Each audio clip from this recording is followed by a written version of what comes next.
नमस्कार साथियों। तो चलिए आज के दैनिक जागरण में क्या खास खबरें हैं उन्हें हम लोग एक एक करके देख लेते हैं। और याद रखिए दैनिक जागरण का राष्ट्रीय संस्करण है तो इसमें आप लोगों को महत्वपूर्ण खबरें ही देखने को मिलेंगी। टीआरएफ के दो कमांडर उजेर और गाजी को सुरक्षा बलों ने घेरा है। ये आप देखते हैं कहाँ की बात हो रही है, ये श्रीनगर की बात हो रही है, जम्मू कश्मीर की बात हो रही है। और आप सभी जानते हैं कि 370 हटने के पहले की बात कर लीजिए या फिर बाद की बात कर लीजिए, आप देखते हैं कि यहाँ अशांति फैलाने की हर संभव कोशिश होती रहती है। जम्मू कश्मीर से 370 35 से हटाने के बाद लद्दाख और जम्मू कश्मीर दो भागों में बंट चुका है ना, दोनों केंद्र शासित प्रदेश हैं। और जम्मू कश्मीर में दिल्ली की तरह आपको विधानसभा देखने को मिलेगी। चिनफिंग ने ज्यादा दूरदर्शी राजनेता है मोदी, ब्रिक की अवधारणा देने वाले ब्रिटेन के अर्थशास्त्री जिम और नील ने कहा है कि G20 घोषणा पत्र वैश्विक मुद्दों के समाधान के लिए ठोस प्रयासों की दिशा में पहला कदम हो सकता है। उन्होंने कहा है कि प्रधानमंत्री मोदी अब चीनी राष्ट्रपति शी जिनपिंग की तुलना में ज्यादा दूरदर्शी राजनेता दिखते हैं। और आप देखते हैं कि जिस तरह से विवाद बना हुआ था, लेकिन हम लोगों ने सर्वसम्मति से G20 में जो प्रस्ताव रखे उन्हें पास करवाया। ये बड़ी उपलब्धि में ही मानी जा रही है प्रधानमंत्री मोदी साहब की। लखनऊ कोर्ट ने दो आतंकियों को सुनाई मृत्युदंड की सजा। माथे पतला देखकर कानपुर में सेवानिवृत्त प्रधानाचार्य की हत्या करने वाले आतंकियों को लखनऊ की विशेष अदालत ने मृत्युदंड की सजा सुनाई और कोर्ट ने दोनों पर 11,70,000 का जुर्माना भी लगाया है। ये सनातन संस्कृति को समाप्त करना चाहता है विपक्ष। और आप देखिए कहा घमंडिया गठबंधन मोदी साहब ने। प्रधानमंत्री ने मध्य प्रदेश की बीना में आयोजित सभा में INDI को जमकर घेरा। बोले इन लोगों ने अब खुलकर बोलना कर दिया शुरू, ये हम पर हमले और बढ़ाने वाले हैं। भारत की आस्था पर चोट करने की इनकी रणनीति है, सनातनी सतर्क हैं। और आप देखिए 49,000 करोड़ रुपए की लागत से तैयार होने वाली पेट्रोकेमिकल कॉम्प्लेक्स का किया शिलान्यास। और 1800 करोड़ रुपए से ज्यादा की मध्य प्रदेश में 10 नई परियोजनाओं की मोदी ने रखी आधारशिला, आप देखेंगे। और G20 की सफलता का श्रेय 140 करोड़ भारतीयों को उन्होंने दिया है। और आपको मालूम है कि मध्य प्रदेश में इस साल क्या है, चुनाव, और भोपाल इसकी राजधानी है। अब देखिए हमारी प्यारा भारत है, यहाँ आपको मध्य प्रदेश देखने को मिलेगा। इसकी सीमा आप देखिए उत्तर प्रदेश, राजस्थान, गुजरात, महाराष्ट्र, छत्तीसगढ़ से लगती है। 1 नवंबर 1956 में से राज्य बनाया गया था और इसी से अलग करके छत्तीसगढ़ राज्य बना था 1 नवंबर सन 2000 में। विधानसभा में वर्तमान में 230 सीटें, राज्यसभा में 11 सीटें, लोकसभा में 29 सीटें देखने को मिलेंगी। शिवराज सिंह चौहान यहाँ के चीफ मिनिस्टर हैं।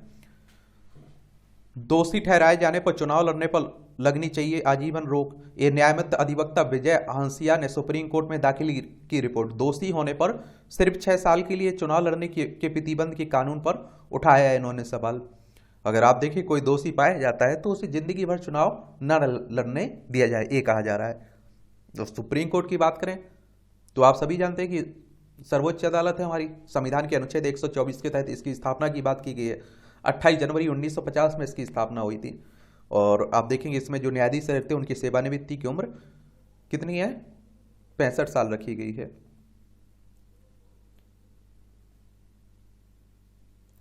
1 अक्टूबर से जन्म प्रमाण पत्र एकल दस्तावेज के रूप में मान्य होगा। आधार कार्ड बनवाना या फिर आप देखिए ड्राइविंग लाइसेंस या पासपोर्ट या फिर विवाह पंजीकरण कराना है तो या फिर सरकारी नौकरी चाहिए, इन सब कामों में अब सिर्फ जन्म प्रमाण पत्र बर्थ सर्टिफिकेट से ही काम चल जाएगा। 11वां सर्वे में मिले साक्ष्य प्रशासन को सौंपने के आदेश दिया गया। वाराणसी स्थित 11वां सर्वे में मिले साक्ष्यों को जिला अदालत ने प्रशासन को सौंपने को आदेश दिया है। और आप सभी जानते हैं बनारस की बात हो रही है और यहाँ आप देखते हैं कि कहा जाता है कि हिंदू मंदिर को, उससे भगवान के मंदिर को तोड़कर ये मस्जिद बनाई गई है। उत्तर प्रदेश की राजधानी लखनऊ है। इसकी राज्यों में सीमा आप देखते हैं कि अंतर्राष्ट्रीय सीमा नेपाल से लगती। राज्यों में बिहार हो गया, झारखंड, छत्तीसगढ़, मध्य प्रदेश, राजस्थान, हरियाणा, हिमाचल प्रदेश, उत्तराखंड और दिल्ली से लगती है। विधानसभा में 403 सीटें हैं। विधान परिषद में आप देखेंगे, विधान परिषद में आपकी 100 सीटें हैं और राज्यसभा में 31 सीटें, लोकसभा में 80 सीटें आपको देखने को मिल जाएंगी। योगी आदित्यनाथ यहाँ के चीफ मिनिस्टर आपको देखने को मिलेंगे। ये INDIA करेगा 14 टीवी एंकरों का बहस का छिड़ी सियासी आप देखते हैं कि राय। आप देखते हैं कि जो एंकर है इन पर एक तरह से जो सरकार अभी है उसका पक्ष लेने की बात होती है। उनका एक तरह से आप देखते हैं कि क्या अधिवक्ता भी कह दिया जाता है। तो इनमें अदिति त्यागी, अमन चोपड़ा, अमीश देवगन, आनंद नरसिम्हन और अर्णव गोस्वामी, अशोक श्रीवास्तव, चित्रा त्रिपाठी, गौरव सावंत, नविका कुमार, प्राची परासर, रुबिका लियाकत, शिव अरूर, सुधीर चौधरी, सुशांत सिन्हा इसमें शामिल हैं आपके। राजस्थान के मंत्री बोले कोटा में छात्रों की आत्महत्या का कारण अफेयर है, संवेदनशील मुद्दे पर शांति धारीवाल का विवाद इस पर आप बयान। कोटा में इस वर्ष अब तक 25 छात्र दे चुके हैं जान। राजस्थान की बात हो रही है और आप देखते हैं कि कोटा को पहले आप देखते हैं कि नौकरी के लिए जो आप देखते हैं नीट और आपकी जेई के लिए माना जाता था, अब आत्महत्या का हब भी कहा जाने लगा है राजस्थान के कोटा को, तो उसी की बात हो रही है। आप देखिए राजस्थान, जयपुर इसकी राजधानी, क्षेत्रफल में सबसे बड़ा राज्य है राजस्थान, 3,42,239 वर्ग किलोमीटर में फैला हुआ है। इसकी सीमा आप देखिए पाकिस्तान से लगती है अंतर्राष्ट्रीय। राज्यों में गुजरात, मध्य प्रदेश, उत्तर प्रदेश, हरियाणा और आप देखिए पंजाब से लगती है। विधानसभा में आप देखिए 200 सीटें हैं, राज्यसभा में 10 सीटें हैं, लोकसभा में 25 सीटें हैं। और आप देखें यहाँ के कलराज मिश्रा राज्यपाल हैं, अशोक गहलोत यहाँ के चीफ मिनिस्टर हैं, मुख्यमंत्री आपको देखने को मिलेगा। अंतरिक्ष में सफल अभियानों से बड़ी इसरो की धाक और आप देखिए 23 कंपनियों ने छोटे रॉकेट को भेजने की किफायती तकनीक खरीदने में दिखाई रुचि। निचली कक्षा में छोटे उपग्रहों की लॉन्चिंग के लिए इसरो ने विकसित किया SSLV। भारत की अंतरिक्ष अर्थव्यवस्था को 2023 तक 44 अरब डॉलर तक भेजने तक लाए जाने का लक्ष्य रखा गया। ISRO Indian Space Research Organisation की बात हो रही है और 15 अगस्त 1969 में इसकी स्थापना हुई थी। बेंगलोर में हेडक्वार्टर देखने को मिलेगा और इसलिए महत्वपूर्ण है SSLV 34 मीटर लंबा 120 टन का छोटा उपग्रह प्रक्षेपण यान है। 500 किलोग्राम तक के छोटे उपग्रह को ले निचली कक्षा में प्रक्षेपण में सक्षम है। लागत बेहद कम है, मांग के आधार पर बेहद कम समय में तैयार किया जा सकता है। ये आप देखिए आपकी राष्ट्रीय राजधानी दिल्ली से जुड़ी खबरें हैं। नई दिल्ली इसकी राजधानी है। विधानसभा में 70 सीटें, राज्यसभा में 3 सीटें, लोकसभा में 7 सीटें देखने को मिलेंगी। भ्रष्टाचार की शिकायतों से निपटने में मददगार होगा VCIMS पोर्टल। और आप देखते हैं कि उपराज्यपाल 21 को लॉन्च करेंगे सतर्कता से शिकायत सूचना प्रबंधन प्रणाली पोर्टल में गुमनाम छद्म नाम वाली शिकायतें होगी सुन्न और फेसलेस होगा प्लेटफॉर्म। और इसके भ्रष्टाचार के विरुद्ध शिकायत पर शीघ्र कार्रवाई होगी। शिकायत से संबंधित कार्यालय अधिकारी को तुरंत स्थानांतरण होगा। त्वरित प्रक्रिया व त्वरित निपटान के साथ पारदर्शिता व गोपनीयता की बात हो रही है। शिकायत का पता लगाकर उसका निपटान करना। वरिष्ठ अधिकारियों द्वारा पोर्टल के माध्यम से कुशल मॉनिटरिंग की भी बात हो रही है, इसमें आप देखेंगे।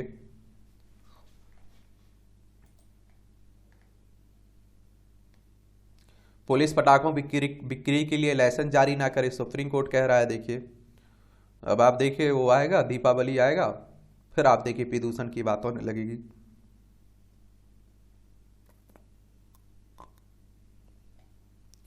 सबूतों से छेड़छाड़ के पहलू को हल्के में नहीं ले सकती अदालत, कोर्ट कह रहा है अंकित चौहान हत्याकांड को लेकर। नेत्र कैंसर में कीमो बेअसर होने पर IAC रोशनी बचाने में असरदार और धमनी के माध्यम से कैथेटर डालकर सीधे आंख के ट्यूमर में कीमो देने से आप देखिए 65% मरीजों की बची आंख की रोशनी है। विधानसभाओं के पेपरलेस होने से प्रतिवर्ष बच रहे हैं 340 करोड़ रुपए। संसद और विधानसभाओं को पेपरलेस करने की परियोजना का केंद्र का बजट है 673.94 करोड़। परियोजनाओं से करोड़ों रुपए के कागज और अन्य दस्तावेज के खर्च की होगी बचत। और पेपरलेस होने वाला पहला राज्य बना था हिमाचल प्रदेश विधानसभा में 2014 में NEVA कार्यक्रम लागू कर पेपर रहित का कामकाज करने वाला पहला राज्य बना था। इसे लागू करने की कुल लागत 8.12 करोड़ रुपए आई थी। हिमाचल विधानसभा के अनुसार इसे लागू करने से पूर्व विधानसभा में कागज की वार्षिक खपत 5.08 करोड़ रुपए की थी, जो आप देखिए 6,096 पेड़ों के बराबर थी। आप सोच रहे हैं। और यदि मुद्रण, डाक और जनशक्ति आदि सहित संपूर्ण ओवरहेड लागत को भी शामिल किया जाए तो विधानसभा को चलाने का खर्च सालाना 15 करोड़ रुपए था। इस परियोजना के लागू होने से 2 साल में ही इस पर खर्च होने वाली राशि से अधिक को बचा लिया गया है। और NEVA ऐप से ऑनलाइन कामकाज का ब्यौरा भी आप लोगों को देखने को मिलता है। इसमें विधान एप्लीकेशन है ना, उसी की बात हो रही है।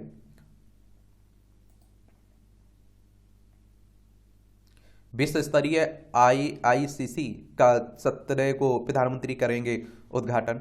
ये आप देखिए किसकी बात हो रही है, विश्व स्तर पर एक और सम्मेलन एवं प्रदर्शनी की बात हो रही है।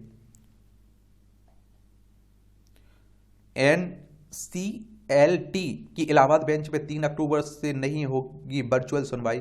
फैसले के समर्थन में स्थानीय वकील, लेकिन मुवक्किलों के लिए परेशानी। कुछ अधिवक्ताओं ने किया हाइब्रिड मोड में सुनवाई का एक तरह से आप देखते हैं सुझाव। नेशनल कंपनी लॉ ट्रिब्यूनल की इलाहाबाद बेंच ने 3 अक्टूबर से मुकदमे वर्चुअल सुनवाई नहीं करने का आदेश दिया है। ट्रिब्यूनल के रजिस्ट्रार VK अस्थाना की ओर से इस संबंध में नोटिस जारी किया गया है और इसके मुताबिक आप देखिए ट्रिब्यूनल में फिजिकल सुनवाई की जाएगी और वर्चुअल सुनवाई बंद होने पर वकीलों की मिलीजुली प्रतिक्रिया है। कुछ इसका समर्थन कर रहे हैं तो कुछ इसके विरोध में है।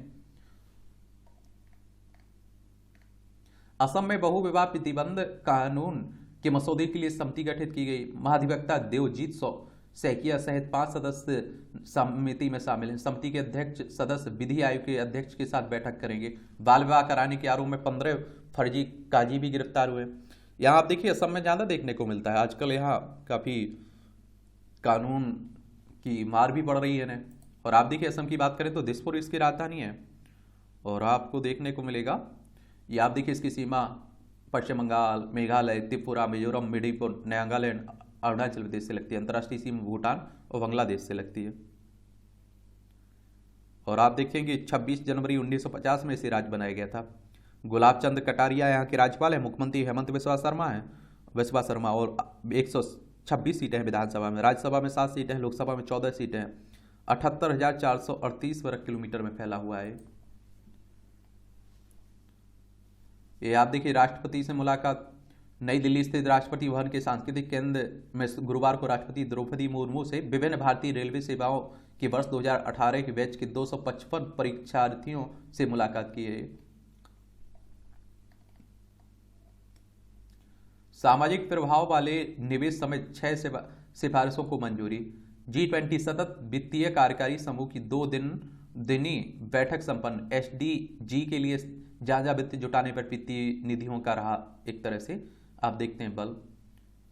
सतत विकास लक्ष्यों के बारे में आप लोग सुने हैं, उनके बारे में जरूर याद रखिएगा। सतत जो आपके कितने हैं 17 आप लोगों को देखने को मिलते हैं और उनसे आप लोगों को बता दूं कि क्वेश्चंस भी पूछ लिए जाते हैं। क्या पूछ लिए जाते हैं? क्वेश्चंस भी पूछ लिए जाते हैं। और संयुक्त राष्ट्र का एजेंडा 2030 भी इसे आप लोग कहते हैं। इसमें आप देखिए गरीबों के सभी रोगों की पूरे विश्व से समाप्ति की बात की गई है पहले में। दूसरे में भूख की समाप्ति, खाद्य सुरक्षा, बेहतर पोषण और टिकाऊ कृषि को बढ़ावा देने की बात की गई। सभी आयु के लोगों में स्वास्थ्य सुरक्षा और जीवन को स्वस्थ जीवन को बढ़ावा देने की बात की गई। समावेशी और न्याय संगत गुणवत्ता युक्त शिक्षा सुनिश्चित करने के साथ ही सभी को सीखने का अवसर देने की बात की गई है। अगले में लैंगिक समानता प्राप्त करने के साथ ही महिलाओं और लड़कियों को सशक्त करने की बात की गई। सभी के लिए स्वच्छता और पानी के सतत प्रबंधन की उपलब्धता सुनिश्चित करना, सस्ती, विश्वसनीय, टिकाऊ और आधुनिक ऊर्जा तक पहुंच सुनिश्चित करना, सभी के लिए निरंतर समावेशी और सतत विकास, आर्थिक विकास और पूर्ण उत्पादक रोजगार तथा बेहतर कार्य को बढ़ावा देना, लचीले बुनियादी ढांचे, समावेशी और सतत औद्योगिकरण को बढ़ावा देने की बात की गई। देश के बीच और भीतर असमानता को कम करना, सुरक्षित, लचीले और टिकाऊ शहर और मानव बस्तियों का निर्माण करने की बात की गई। स्थायी खपत उत्पादन पैटर्न को सुनिश्चित करना, जलवायु परिवर्तन और उसके प्रभाव से निपटने के लिए तत्काल कार्रवाई करना, स्थायी सतत विकास के लिए महासागरों, समुद्रों और समुद्री संसाधनों का संरक्षण उपयोग करने की बात की गई। सतत उपयोग को बढ़ावा देने वाले स्थलीय पारिस्थितिकीय प्रणालियों, सुरक्षित जंगलों, भूमि क्षरण और जैव विविधता के बढ़ते नुकसान को रोकने का प्रयास करने की बात की गई। सतत विकास के लिए शांतिपूर्ण और समावेशी समितियों को बढ़ावा देने के साथ ही आप देखिए साथ सभी स्तरों पर इन्हें प्रभावी, जवाबदेह, पूर्ण बनाने ताकि सभी के लिए न्याय सुनिश्चित हो सके। सतत विकास के लिए वैश्विक भागीदारी को पुनर्जीवित करने के अतिरिक्त क्रियान्वयन के साधनों को मजबूत करने की बात की गई। ये सब याद रखिएगा, ये आप प्रीलिम्स में, मुख्य परीक्षा में, इंटरव्यू में हर जगह आपको मदद पहुंचाएंगे। जब आंसर राइटिंग कर रहे होंगे, निबंध लिख रहे होंगे, तब भी आपको मदद मिलेगी। ये आप देखिए राजनीति की खबरें हो रही हैं, बस आपको चुनाव आयोग के बारे में जरूर याद रखना है। इलेक्शन कमीशन ऑफ इंडिया, जो आप देखिए विधानसभा, विधान परिषद, राज्यसभा, लोकसभा, राष्ट्रपति, उपराष्ट्रपति के चुनाव करवाता है। ये संवैधानिक संस्था है। संविधान के अनुच्छेद 324 के तहत इसकी स्थापना की बात की गई है। और आप देखेंगे कि 25 जनवरी 1950 में इसकी स्थापना हुई थी। आपको कहाँ इसका हेडक्वार्टर, नई दिल्ली में हेडक्वार्टर देखने को मिलेगा। सुकुमार सेन पहले मुख्य चुनाव आयुक्त थे।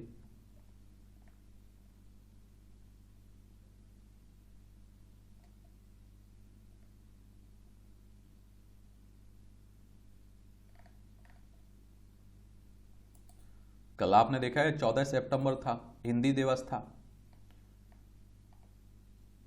भाषाओं की विविधता को एकता के सूत्र में पिरोने का नाम है हिंदी, हमारे होम मिनिस्टर साहब कह रहे हैं। ठोस शोध से अपने प्रति गलत धारणा का उत्तर देने में सक्षम हो रहा है संघ आरएसएस। ये आप देखिए राष्ट्रीय स्वयंसेवक संघ की बात करें तो आप देखते हैं कि एक हिंदू राष्ट्र हिंदुत्व की बात करता है ये संगठन। और इसकी स्थापना की बात अगर हम लोग करें, क्योंकि इस तरह के संगठनों से भी कई बार क्वेश्चंस पूछ लेते हैं, तो 27 सितंबर 1925 में हुआ था इसकी स्थापना। और नागपुर में हेडक्वार्टर महाराष्ट्र में देखने को मिलेगा। इसके संस्थापक कौन थे ये आप लोगों से पूछ रहा हूं मैं, बताइएगा जरूर, ठीक है।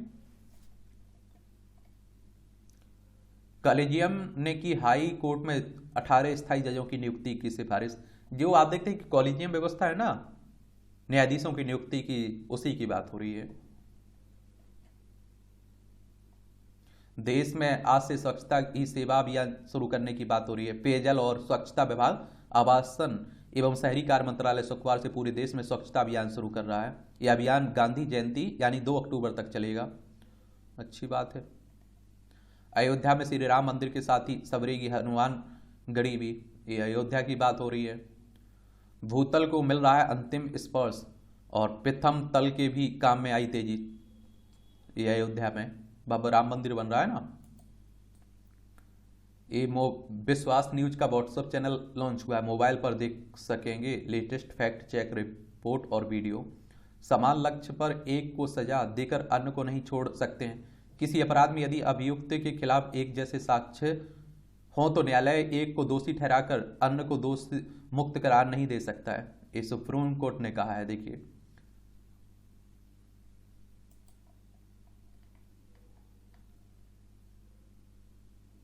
पाक को अलग थलग करना है तो बात बंद करें, बीके सिंह कह रहे हैं। आप देखेंगे जनरल है।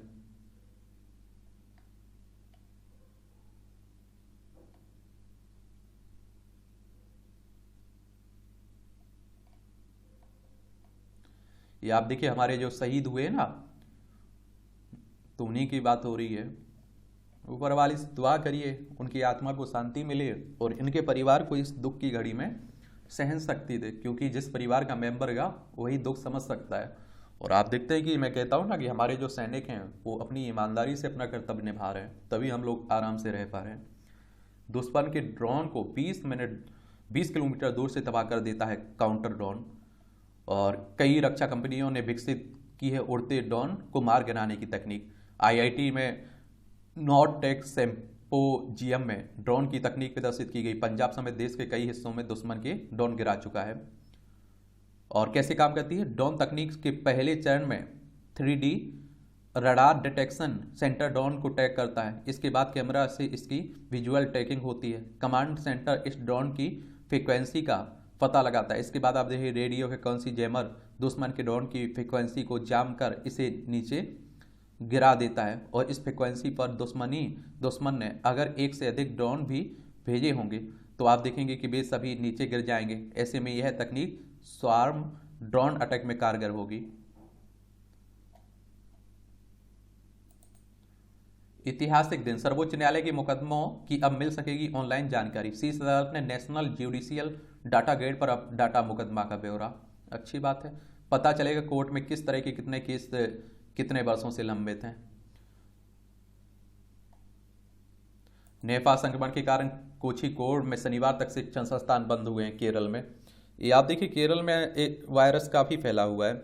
एक बार पहले केरला को आप लोग देख लीजिए। ये आप देखिए केरला है, बेंगलोर तिरुवनंतपुरम इसकी राजधानी है। क्या है? तिरुवनंतपुरम इसकी राजधानी है। इसकी सीमा आप देखिए कर्नाटक तमिलनाडु से लगती है और आप देखें 1 नवंबर 1956 में इसे राज्य बनाया गया था। आरिफ मोहम्मद खान यहाँ के राज्यपाल हैं। मुख्यमंत्री पिनरई विजयन है।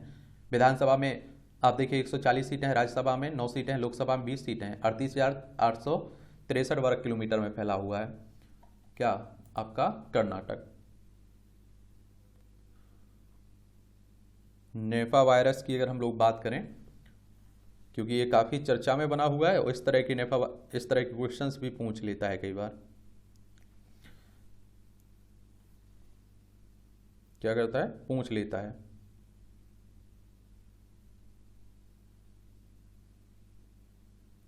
NIV भी कहते हैं इसे आप लोग शॉर्ट में।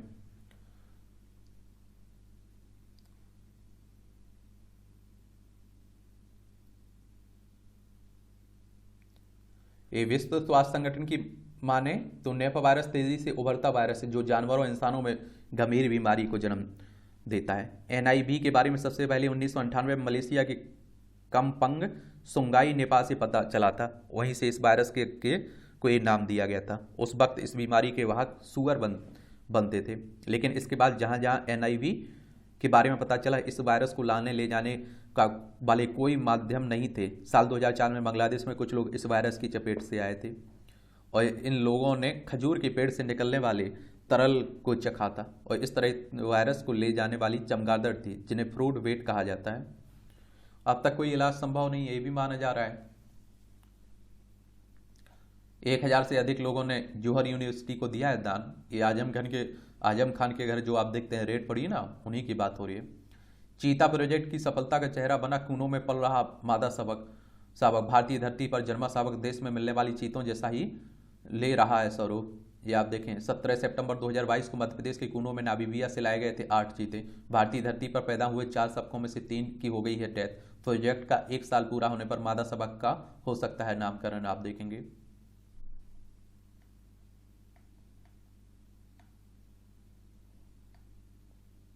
ईडी 7 दिनों में अभिषेक की संपत्ति का ब्यौरा दे, ये हाईकोर्ट कह रहा है। ईडी यानी कि इन्फोर्समेंट डायरेक्टरेट की बात हो रही है। अभिषेक बनर्जी ममता बनर्जी के भतीजे हैं। नारद कांड मैथ्यू ने CBI के समक्ष पेशी के लिए रखी 3 शर्तें। आने जाने का हवाई खर्च और ठहरने की व्यवस्था CBI दफ्तर के निकट करने की मांग। और देखिए CBI यानी कि सेंट्रल ब्यूरो ऑफ इन्वेस्टिगेशन की बात हो रही है। 2016 के नारद स्टिंग ऑपरेशन कांड की बात हो रही है। घरेलू कामकाज पति और पत्नी के बीच समान रूप से बटे हुए हैं, बॉम्बे हाई कोर्ट कह रहा है। आजकल इस तरह के पारिवारिक मामले भी बहुत आ रहे हैं, उनके भी फैसले दिए जा। इंजीनियर ने संभाली कमान तो पंचायत को मिली नई पहचान। उत्तर प्रदेश में फिरोजाबाद की कंथरी पंचायत में प्रधान प्रदीप कुमार ने तकनीक संग शिक्षा सुरक्षा और सुविधाओं को किया उन्नत। ये आप लोग देख लीजिए, ये आप देखिए संपादकीय पाठ है। ये प्रीलिम्स में, मुख्य परीक्षा में, इंटरव्यू में, हर जगह आपको मदद पहुंचाती है, एक सामान्य जानकारी मिलती है। और आप देखेंगे कि आप लोग आंसर राइटिंग करते हैं ना, जब निबंध लिखते हैं वहां भी मदद मिलती है। राजनीतिक गोलबंदी की बदलती प्रकृति। भारत में दलित उपेक्षित सामाजिक समूहों में आकार ले रही लाभार्थी चेतना ने उन्हें मध्य वर्गीय आकांक्षाओं के करीब ला खड़ा कर दिया। देखिए चुनाव की बात हो रही है। आप देखते हैं 2024 में जो चुनाव होना है लोकसभा का, और आप देखिए इंडिया का जो गठबंधन बन रहा है, उससे पहले राज्यों में चुनाव होना है। तो सब पर लिखा जा रहा है, राजनीति की बातें हो रही। पढ़ना हो तो पढ़ सकते हैं आप लोग, ठीक है। नई दिल्ली घोषणा पत्र पर अमल आवश्यक है। ये आप देखिए कि नई दिल्ली घोषणा पत्र में समस्त 83 बिंदुओं पर G20 के सभी देशों की सहमति बनना भारत के लिए विलक्षण उपलब्धि है। यह भारत की सफल कूटनीतिक एवं सकारात्मक विदेश नीति का ही परिणाम है कि रूस यूक्रेन युद्ध के बीच भी विश्व की बड़ी शक्तियां विभिन्न मुद्दों पर एकमत हैं। इससे भी अधिक महत्वपूर्ण वह आर्थिक दृष्टिकोण है जिसे इस सम्मेलन में हासिल किया गया है। और यदि इन लक्ष्यों को हासिल कर लिया जाता तो इसमें कोई संदेह नहीं कि अल्पविकसित और विकासशील देशों के नेतृत्वकर्ता के रूप में भारत स्वयं को स्थापित कर लेगा। और पश्चिम एशिया के रास्ते भारत ने यूरोप तक बनाया जाने वाला आर्थिक गलियारा G20 सम्मेलन की एक महत्वपूर्ण आर्थिक उपलब्धि है। इस गेम चेंजर यानी बाजी पलटने वाले आर्थिक गलियारे के निर्माण में भारत, अमेरिका, संयुक्त अरब अमीरात, सऊदी अरब, इजराइल, यूरोपीय संघ, फ्रांस, इटली, जर्मनी आदि देश भागीदारी करेंगे। और आप देखेंगे कि क्या करेंगे, भागीदारी करेंगे। और इससे विभिन्न देशों के न सिर्फ बुनियादी ढांचे में निवेश के लिए साझेदारी को प्रोत्साहन मिलेगा, बल्कि सतत विकास को नई दिशा भी मिलेगी, क्योंकि गलियारे में सम्मिलित देशों के बीच केबल बिछाकर डाटा हस्तांतरण, रेलवे लाइन, बंदरगाह, विद्युत एवं हाइड्रोजन पाइपलाइन आदि के द्वारा दूरियां कम की जाएगी। एक अनुमान के अनुसार इस आर्थिक गलियारे से भारत और एवं यूरोप के बीच लगभग 40% तक व्यापार को बढ़ावा मिलेगा। व्यापार को बढ़ावा मिलने के साथ साथ इस गलियारे के बनने से सुएज नहर से होने वाले व्यापार पर निर्भरता कम होगी। अभी तक भारत एवं यूरोप के बीच होने वाला व्यापार लाल सागर, सुएज नहर, भूमध्य सागर के मार्ग से होता है। चीन के बढ़ते प्रभाव को कम करने एवं मध्य एशियाई देशों के साथ अपने संबंधों को सुधारने के लिए अमेरिका इस परियोजना में भारी भरकम निवेश के लिए तैयार है, और रूस यूक्रेन पर अपनी निर्भरता को कम करने एवं कुशल श्रम शक्ति के लिए बूढ़े होते यूरोप के लिए भारत से व्यापार एक जरूरत बनती जा रही है। वैश्विक स्तर पर पर्यावरण के प्रति बढ़ती चिंता के कारण मध्य एशिया के देश भी तेल एवं गैस के अतिरिक्त अर्थव्यवस्था के अन्य क्षेत्रों के विकास पर आप देखिए गंभीरता से विचार करने लगे हैं। और यह गलियारा चीन की बेल्ट एंड रोड योजना को भी एक बड़ी चुनौती पेश करता है। इसके अंतर्गत चीन अत्यधिक कर्ज देकर उन देशों का शोषण करता है। इसके विपरीत भारत का दृष्टिकोण सभी देशों के साथ समन्वय और सहयोग को बढ़ाकर व्यापार बढ़ाना है। मध्य एशिया के विभिन्न देशों में रेलवे की कनेक्टिविटी को बढ़ाकर भारत अपने अनुभवों एवं निवेश द्वारा विकास की एक नई कहानी भी लिख सकता है। अफ्रीकी संघ को G20 में शामिल कराने के प्रयास भी भारत की आर्थिक विकास को नया आयाम दे सकते हैं। वर्तमान में 1 अरब से अधिक की आबादी वाला अफ्रीकी महाद्वीप $1 ट्रिलियन की अर्थव्यवस्था वाली ताकत बन चुका है। इस बाजार का अनुकूलन उपयोग करने के लिए भारत को पारदर्शी आर्थिक सहयोग योजना पेश करनी चाहिए। प्रधानमंत्री मोदी पिछले कुछ वर्षों में अफ्रीका के 9 देशों की यात्रा कर चुके हैं, जिससे आप देखिए व्यापार का एक अनुकूल माहौल भी बना है।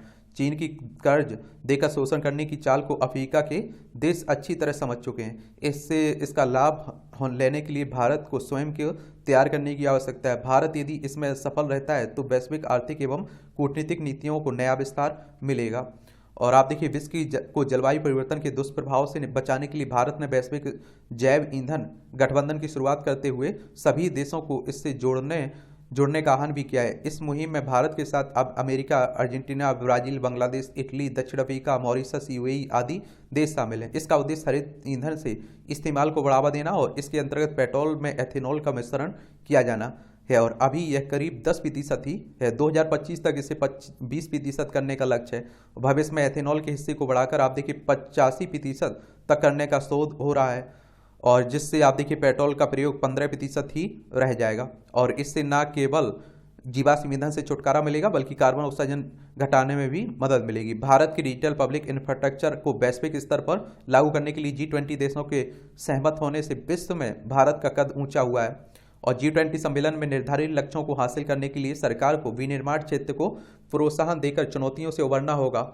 और इससे आप देखिए जिससे भारत के आंतरिक बाजार को अंतर्राष्ट्रीय बाजार से जोड़ने की दिशा में कार्य तेजी से हो सके। और इसके लिए इन उद्योगों में आधुनिक तकनीक, डिजिटलीकरण और उद्योगों के प्रतिस्पर्धी व्यवहार के साथ उत्पादों की मूल रचनात्मकता को बढ़ावा देना होगा। उद्योगों को अपनी आप देखते हैं कि दक्षता, औद्योगिक विशेषज्ञता और गुणवत्ता में सुधार कर उत्पादकता में वृद्धि करनी होगी। ऑटोमोबाइल, इंजीनियरिंग, रसायन, फार्मा, विमान, जैव प्रौद्योगिकी, सीमेंट, ई-कॉमर्स, रत्न, आभूषण और सेवाएं, स्टील आदि उद्योग थोड़े से प्रोत्साहन के साथ वैश्विक आपूर्ति श्रृंखला में एक महत्वपूर्ण खिलाड़ी बन सकते हैं। और इससे न केवल आर्थिक विकास बल्कि रोजगार सृजन भी बढ़ेगा। स्पष्ट है कि G20 अध्यक्षता 21वीं सदी भारत के नाम लिखने का एक सुनहरा अवसर बना है। इस अवसर को बनाने के लिए नई दिल्ली घोषणा पत्र पर अमल आवश्यक है। यह अच्छा है कि भारत ने इसके लिए नवंबर में G20 की एक वर्चुअल बैठक प्रस्तावित की है।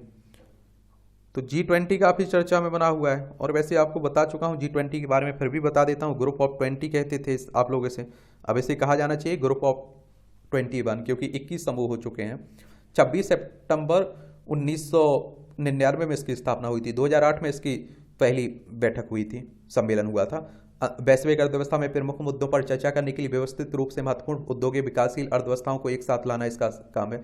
21 सदस्यों में आप देखिए अर्जेंटीना, ऑस्ट्रेलिया, ब्राजील, कनाडा, चीन, France, Germany, Bharat, Indonesia, Italy, Japan, Mexico, दक्षिण कोरिया, रूस, सऊदी अरब, दक्षिण अफ्रीका, टर्की, यूनाइटेड किंगडम, संयुक्त राज्य अमेरिका, अफ्रीकी संघ, यूरोपीय संघ आपको इसमें देखने को मिल जाएंगे। सत्य का बोध ये आप देखिए, प्रत्येक मनुष्य को सत्य का बोध होना आवश्यक है, इसके अभाव में उसका जीवन मानवता से दूर होकर पशुवत हो जाता है। एक पशु का जीवन सिर्फ पेट प्रजनन तक सीमित रहता है। अच्छा कॉलम लिखा जाता है, ये भी पढ़ लिया करिएगा। ये याद रहे या बलिदान, जो आप देखते हैं हमारे शहीद हुए हैं सैनिक, उन्हीं की बात हो रही है। अनंतनाग में जो आतंकवाद विरोधी अभियान, हमारी सेना के 2 बड़े अधिकारी और जम्मू कश्मीर पुलिस के एक उपाधीक्षक अपने प्राणों की आहुति दे दी इन्होंने। जलाशयों से हटी अतिक्रमण, जल ही जीवन है। कभी तालाबों के शहरों के रूप में मशहूर रांची अब तालाब विहीन हो रहा है। और इन पर आप देखते हैं कि भूमाफियाओं का कब्जा भी जमा हुआ है, तो उसी को हटाने की बात हो रही है। जोखिम बढ़ा रही है तनावपूर्ण जीवन शैली। ये हमारे सामाजिक पारिवारिक ढांचे में पुरुष अपनी भावनात्मक परेशानियां ही नहीं, स्वास्थ्य से जुड़ी समस्याएं भी अपनों को कम ही बताते हैं। सेहत से जुड़ी बहुत सी तकलीफों से खुद ही जूझते रहते हैं। अपनों की स्वास्थ्य समस्याओं के लिए भागदौड़ करना पुरुषों की फहरिस्त में अपने सेहत को संभालने से पहले आता है। चिंतनीय है कि हम हर मोर्चे पर बड़ी जिंदगी की आपाधापी कामकाजी भागदौड़ और तनावपूर्ण जीवन शैली पुरुषों के स्वास्थ्य से जुड़ी जोखिम भी बढ़ा रही है। नेशनल फैमिली हेल्थ सर्वे 5 में यह सामने आया है कि भारत के गांवों में हर 10 में से 3 पुरुष एनीमिया के शिकार हैं। वहीं शहरी इलाकों में हर आप देखिए 10 में से 1 पुरुष को खून की कमी है। आमतौर पर महिलाओं से ही जोड़कर देखी जाने वाली एनीमिया की समस्या से पुरुषों की सेहत का भी हर पक्ष प्रभावित होता है। मेडिकल जर्नल लिसेंट ने भी चेताया कि भारत में महिलाएं ही नहीं, पुरुष भी एनीमिक हैं। समझना मुश्किल नहीं है, खून की कमी शारीरिक कमजोरी 19 संतानता से लेकर रोग प्रतिरोधक क्षमता घटाने तक हर मामले में घातक है। जीवन से बहुत से मोर्चों पर जूझ रहे घर के पुरुष सदस्य शारीरिक ही नहीं, मानसिक और भावनात्मक परेशानियों का भी शिकार हैं। पुरुषों में बढ़ते हृदय रोग के आंकड़े तो बाकी चिंतनीय हैं। विश्व स्वास्थ्य संगठन WHO, आप देखते हैं इसकी स्थापना कब हुई थी? 7 अप्रैल 1948 में। इसके 2019 के आंकड़ों के मुताबिक हृदय रोग से जान गंवाने वाले लगभग 1.79 करोड़ लोगों में ज्यादातर पुरुष थे। मधुमेह, प्रोस्टेट कैंसर और मोटापे की व्याधि भी पुरुषों को अपना शिकार बना रही है। सामाजिक व्यवस्था का दबाव और पारिवारिक अपेक्षाओं का बोझ भी पुरुषों के हिस्से में कम नहीं होता है। यही कारण है कि अवसाद और अन्य मानसिक विकार पुरुषों को भी घेर रहे हैं। तकलीफ दे है कि पुरुषों को शराब, धूमपान जैसी स्वास्थ्य कर आदतों के चलते भी बहुत सी बीमारियां अपना शिकार बना रही हैं। ऐसी जीवन शैली का ही परिणाम है कि उनमें महिलाओं की तुलना में औसतन 10 साल पहले हृदय रोग विकसित होने की आशंका रहती है। फेफड़ों के कैंसर की व्याधि तो ऐतिहासिक रूप से महिलाओं के मुकाबले पुरुषों में अधिक देखने को मिलती है। कामकाजी आप देखते हैं भागम भाग के कारण भोजन की अनियमितताओं और नींद की कमी भी पुरुषों को बीमारियों की ओर धकेल रही है। पुरुषों में आत्महत्या के आंकड़े भी भयभीत करने वाले हैं। 2021 में NCRV के आंकड़े बताते हैं कि हमारे यहाँ खुदकुशी करने वाले हर 10 लोगों में 6 या 7 पुरुष होते हैं। ऐसे में पुरुषों के लिए भी परिवार का सहयोग और स्वास्थ्य संभाल के प्रति स्वयं सजग रहने का सोच बेहद जरूरी है। ये आप देखिए, जो आजकल आप जिंदगी हो चुकी है ना, ये बड़ी आप देखते हैं कि कठिन होती जा रही है। लोग कठिन बनाते भी जा रहे हैं। ऐसे पारिवारिक समस्याएं, जिंदगी को लेकर, करियर को लेकर, ये आप देखिए छोटे छोटे कॉलम रहते हैं, इन्हें भी पढ़ सकते हैं। संयुक्त राष्ट्र की भाषाओं में शामिल हो हिंदी। विश्व में भारत के निरंतर बढ़ते हुए प्रभुत्व को देखते हुए हिंदी को संयुक्त राष्ट्र की आधिकारिक भाषा के रूप में मान्यता दिए जाने की मांग अब जोर पकड़ रही है। हिंदी के पक्ष में भारत के दावे का एक आधार यह भी है कि हिंदी समूचे विश्व में बोली जाने वाली दूसरी सबसे बड़ी भाषा हो। सिनेमा एवं साहित्य के बल पर विश्व भाषा या संपर्क भाषा के रूप में स्थापित हो चुकी। इतना ही नहीं, भारत विश्व का सबसे बड़ा लोकतंत्र और 5वीं सबसे बड़ी अर्थव्यवस्था है। इसलिए संयुक्त राष्ट्र में भारत की मुख्य भाषा हिंदी को भी स्थान मिलना चाहिए। यूनाइटेड नेशंस की बात हो रही, 24 अक्टूबर 1945 में स्थापना हुई थी। न्यूयॉर्क USA में इसका हेडक्वार्टर देखने को मिलेगा। विश्व स्तर पर अपनाया जाए बहुभाषावाद। आप लोग बताइए, विश्व हिंदी दिवस कब मनाया जाता है? कल आपको बताया भी था मैंने। विश्व हिंदी दिवस के बारे में आप लोग बताइएगा। ये आप देखिए, नमस्कार तो नमस्कार है, खरी खरी तंज कस दिया जाता है। सरकार का सनातन प्रयोग, ये आप देखिए झारखंड में चल रहा है। संस्कृति बोध का परिचय। नई दिल्ली में हालिया संपन्न G20 सम्मेलन के दौरान अनेक अवसरों पर इंडिया के बजाय भारत लिखा जाना हमारे भीतर गर्व का एहसास करा रहा है। आप देखिए, इंडिया वालों ने, जो विपक्षियों ने इंडिया अपना नाम रखा है गठबंधन का, तो भारत बदल दिया गया है। नवीन ऊर्जा उपकरणों का निर्यातक बनेगा भारत। 2026 तक विभिन्न देशों को 1 लाख मेगावाट नवीकरणीय ऊर्जा क्षमता से जुड़े उत्पाद भेज जाएंगे।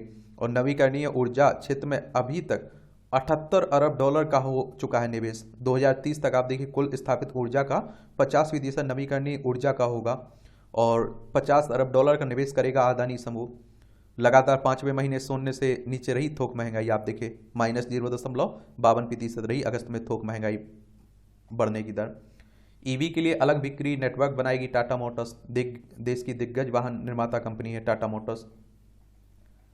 घरेलू हवाई यात्रियों की संख्या 22.8% बढ़ी, आप देखेंगे। यूरोपीय सेंट्रल बैंक ने ब्याज आप देखेंगे कि 25 आधार अंक बढ़ाया।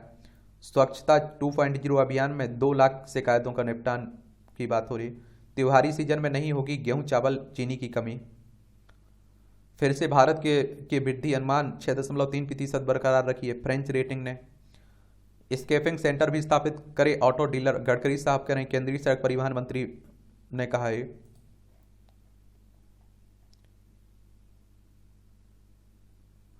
एप्पल की आईफोन 15 सीरीज की प्री बुकिंग आज से 22 से शुरू होगी, देखिए। वैश्विक लॉजिस्टिक्स सूचकांक में शीर्ष 25 में शामिल होना लक्ष्य है। डीपीआई आईटी सचिव ने कहा कि अभी तक अनुमानों के आधार पर तय की जा रही है लॉजिस्टिक लागत। केंद्र सरकार ने पिछले साल 17 सितंबर को घोषित की थी राष्ट्रीय लॉजिस्टिक नीति।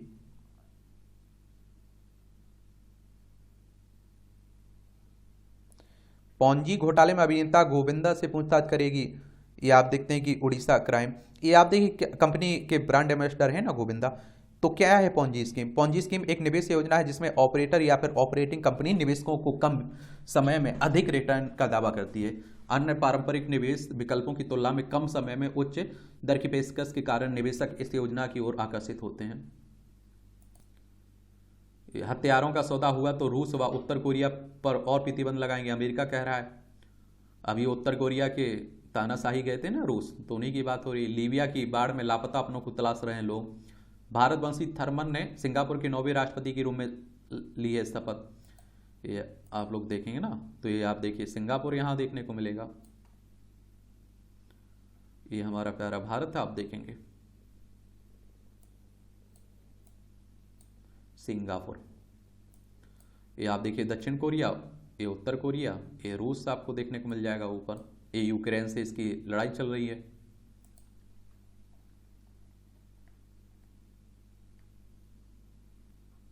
भारत अमेरिका के संबंध कभी इतने गतिशील नहीं रहे, विलंकन करें, कहा दोनों देशों के विभिन्न क्षेत्रों में सहयोग से फायदा हो।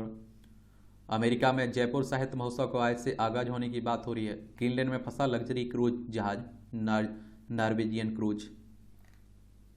संघीय सरकार के कामकाज को ठप करना चाहते हैं रिपब्लिकन, बाइडेन साहब कह रहे महाभियोग जांच के ऐलान के बाद पहली बार बोले अमेरिकी राष्ट्रपति।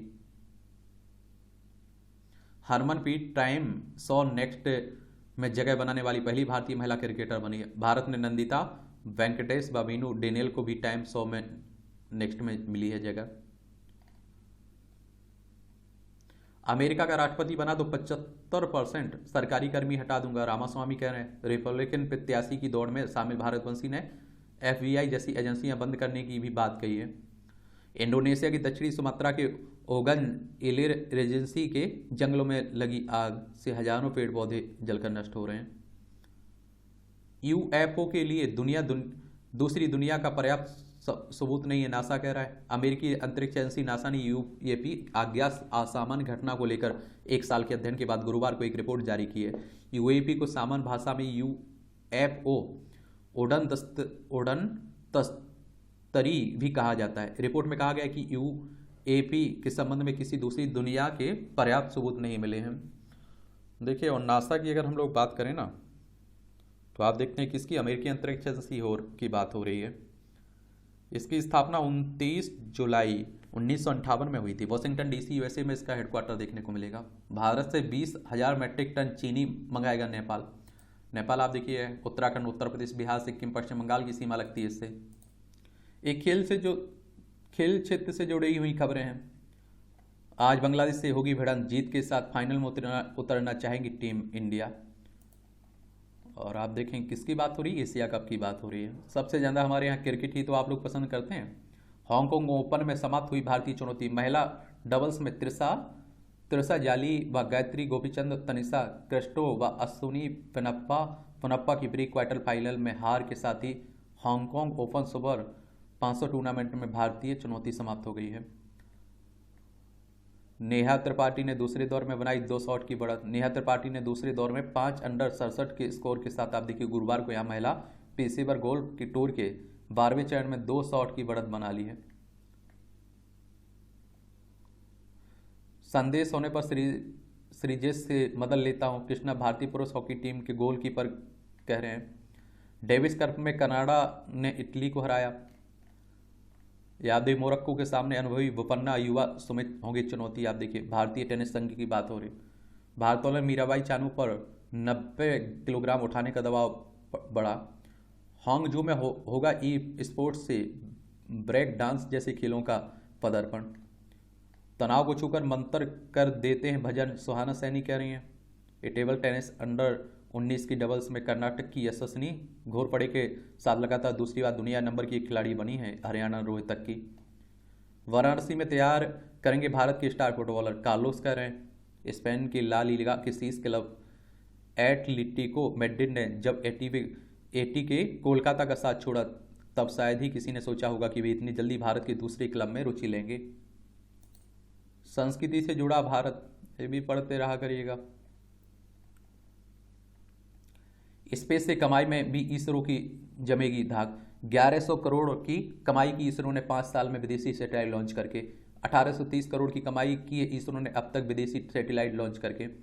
और 12,543.91 करोड़ आवंटित किए गए स्पेस सेक्टर के लिए। सरकार ने 20,000 सैटेलाइट किए जाएंगे लॉन्च दशकों में।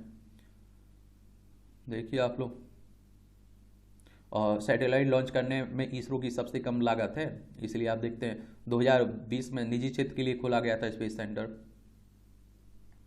ये मापक यंत्रों के मानकीकरण के अधिकार पाने वाला भारत बना 13वां देश। कौन सा? 13वें नंबर का।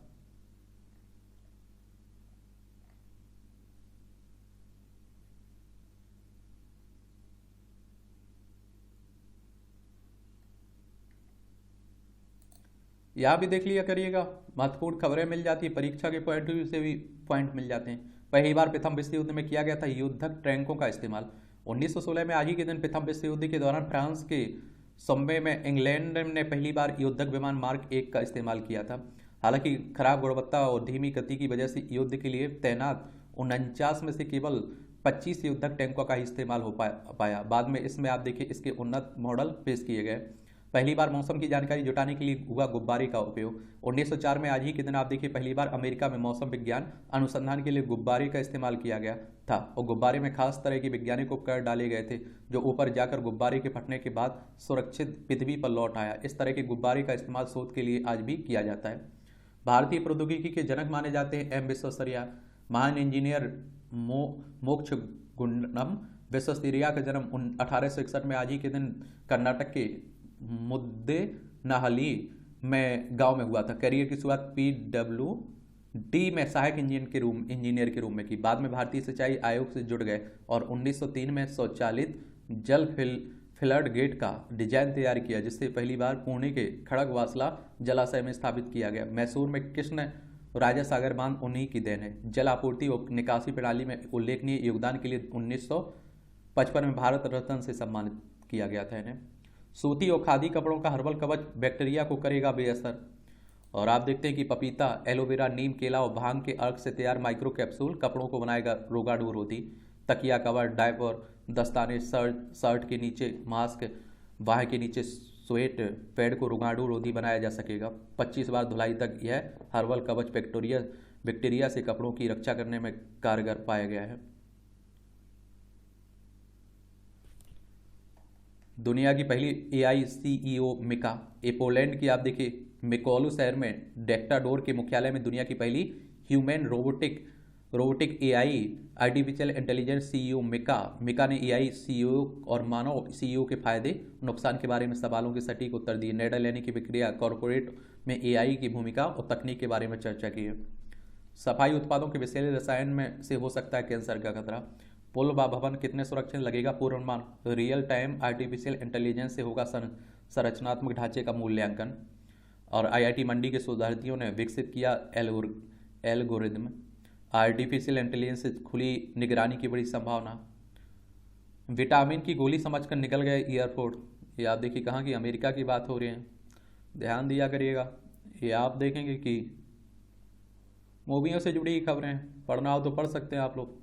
और इस तरह से आप देखेंगे कि आज के न्यूज़पेपर की कहानी खत्म होती है। आप लोग पढ़ते रहिए, एंजॉय करते रहिए। आपका कोई सवाल हो मेरे लिए, सुझाव, तो आप लोग बता सकते हैं उसे, ठीक है।